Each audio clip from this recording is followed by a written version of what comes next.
Hello students, welcome back to our online video classes. I am Ghazala. Students, today we will start our new unit, Unit 5. And this unit we will start with the poem, The Lazy Frog. एक आलसी frog. It is a poem about a lazy frog. What is happening with him? Let's read the poem. First of all, see it. What is the poet asking to you? On a school day, you are busy studying, playing and chatting with the friends.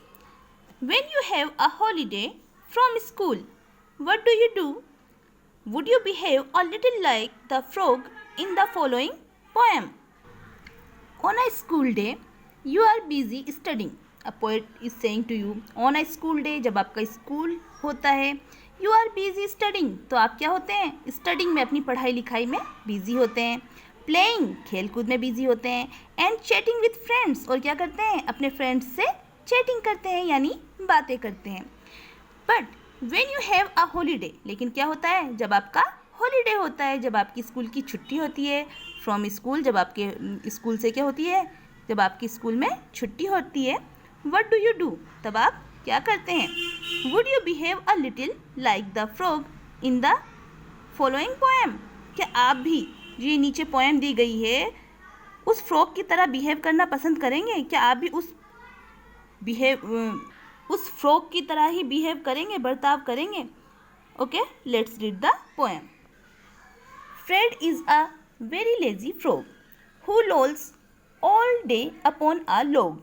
He always manages to shirk doing a single stroke of work. His poor old mother calls in vain, "Come in and help." He does not bother to move 2 inches, much preferring to be extremely hard of hearing. He lies there in a silent heap and stays conveniently asleep. If a lady frog hops past, you'd think he would get up at last to bow and help her on her way. But no, I am ashamed to say that when a lady frog comes by, he does not open one eye. So poet is saying, Fred जो है, Fred is very lazy frog. जो Fred है वो बहुत ज़्यादा आलसी मेढक है. Who lolls all day upon a log, जो क्या करता है? जो दिन भर एक लट्ठे पर, यानी जो ट्री का कटा हुआ स्टेम होता है, उसे बोलते हैं लॉग बोलते हैं, उसे बोलते हैं लॉग. उस पर क्या करता है? वो लेजी फ्रॉग पूरा दिन उस पर लेटा रहता है, उसमें ही सोया रहता है.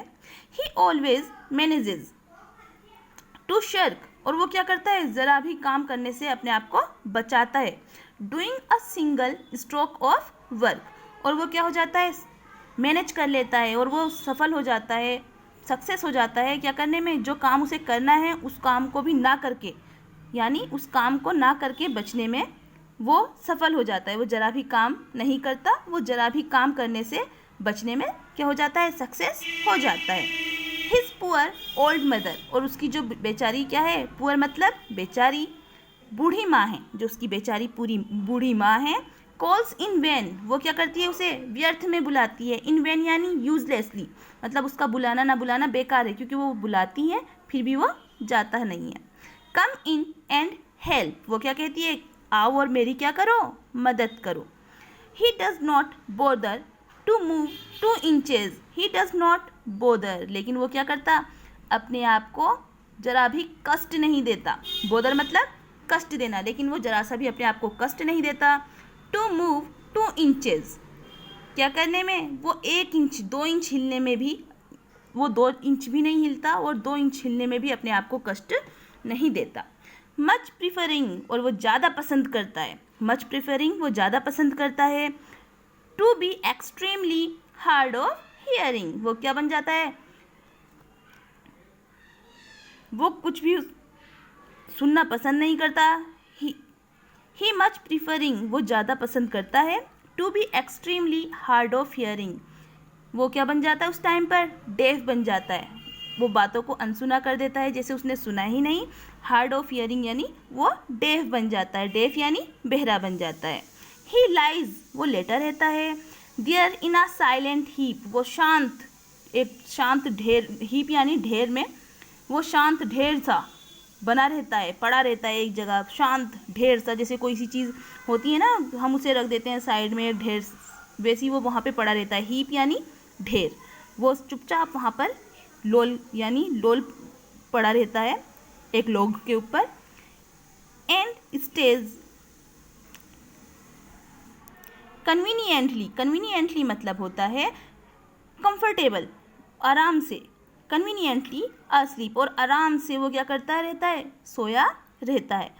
कन्वीनियंटली यानी कंफर्टेबली, यानी आराम से वो वहाँ पर सोया रहता है। Now see second stanza. If a lady frog hops past, अगर कोई लेडी फ्रॉग यानी कोई महिला मेढक, यानी लेडी फ्रॉग यानी लेडी होती है जो फीमेल फ्रॉग, उसके पास से क्या करती है, हॉप्स पास्ट, उसके पास से फुदक कर, हॉप्स यानी फुदकना, मेढक जो होते हैं फुदक फुदक के ही तो चलते हैं आगे। तो अगर कोई लेडी फ्रॉग जो है उसके पास फुदक कर उसकी तरफ से गुजरती है, यू इट थिंक आप सोचेंगे, he would get up at last कि वो क्या करेगा, अब वो उठेगा।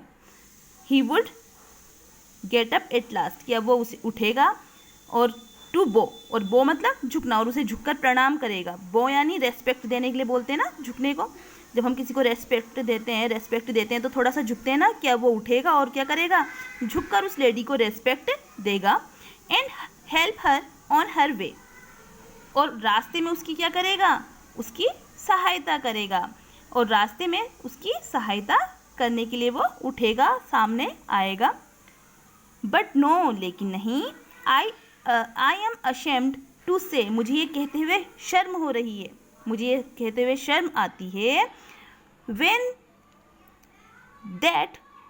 a lady frog comes by, जब वहाँ से कोई लेडी मेढक क्या करती है, उसके नज़दीक आती है। he does not open one eye, वो अपनी एक आँख भी नहीं खोलता। and its poet is anonymous, anonymous मतलब होता है गुमनाम, यानी ये जो पोएट हैं, जिसने ये पोएट को लिखा है, जिस पोएम को लिखा है, जो ये पोएट हैं इसके, वो एनोनिमस है यानी गुमनाम है। Okay, let's see it's exercise. New words में देखिए, लोल, लोल मतलब होता है टू लाई अराउंड लेजिली, क्या करना, लेजिली लेटे रहना। Log, trunk of a tree that has been cut, जो ट्री का ट्रंक होता है उसको क्या कर दिया गया है, काट दिया गया है, वो कहलाता है लॉग। शर्क, शर्क मतलब है to not do something you should do, वो काम मत करना जो तुम्हें करना चाहिए पर तुम उसे करते नहीं हो, उस काम से बचने को बोलते हैं शर्क। इनवेन मतलब होता है यूजलेसली। प्रीफर मतलब होता है लाइक समथिंग बेटर, जब हम किसी चीज़ को ज़्यादा पसंद करते हैं तो उसके लिए हम यूज़ करते हैं prefer. Hard of hearing means deaf यानी बहरा। बो मतलब to bend your head to show respect, जब हम किसी को रेस्पेक्ट देने के लिए अपने सर को झुकाते हैं, इट इज़ कॉल्ड बो। Question, what did the frog do all day, जो फ्रॉग था वो पूरा दिन क्या करता था, वो आराम से लेटा रहता था।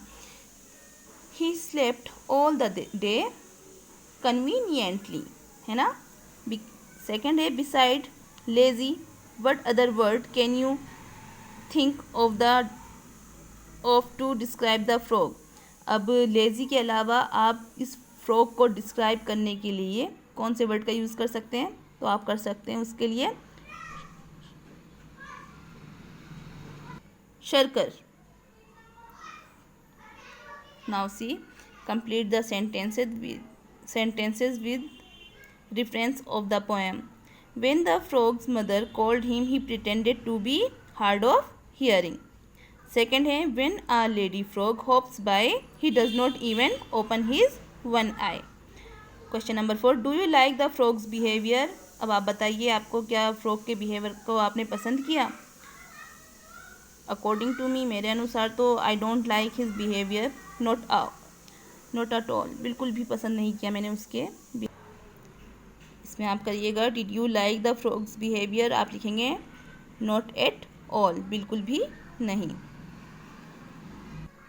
Now see, refer to the poem and understand.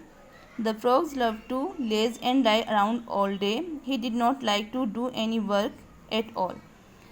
Now make true sentences about yourselves. अब आपको क्या करने हैं, अपने बारे में sentences लिखने हैं, वो भी true. Write about the people you like. उन लोगों के बारे में लिखना है जिन लोगों को आप पसंद करते हैं. A game you play, वो गेम लिखना है जिसे आप खेलते हैं, पसंद करते हैं. A hobby, अपनी हॉबी को लिखना है. A habit you have, अपनी उस आदत को लिखना है जो आपके अंदर है. You may use the following clues, आप इन clues का यूज़ कर सकते हैं, जैसे I love, I like, I don't mind, I don't like, I hate. Try and find out the same from your family members also. अपनी family members के बारे में भी जानने की आप कोशिश कर सकते हैं. Say aloud, आपने ज़ोर से बोलना है. And one more matching word to each pair, one has been done for you. Log, frog, dog. Shirk, work. When, then. Preferring, hearing. Heap, keep. Past, last. Way, say. Okay students, so it was your poem. Do in your notebook. Work should be neat and tidy, and don't do misspelled.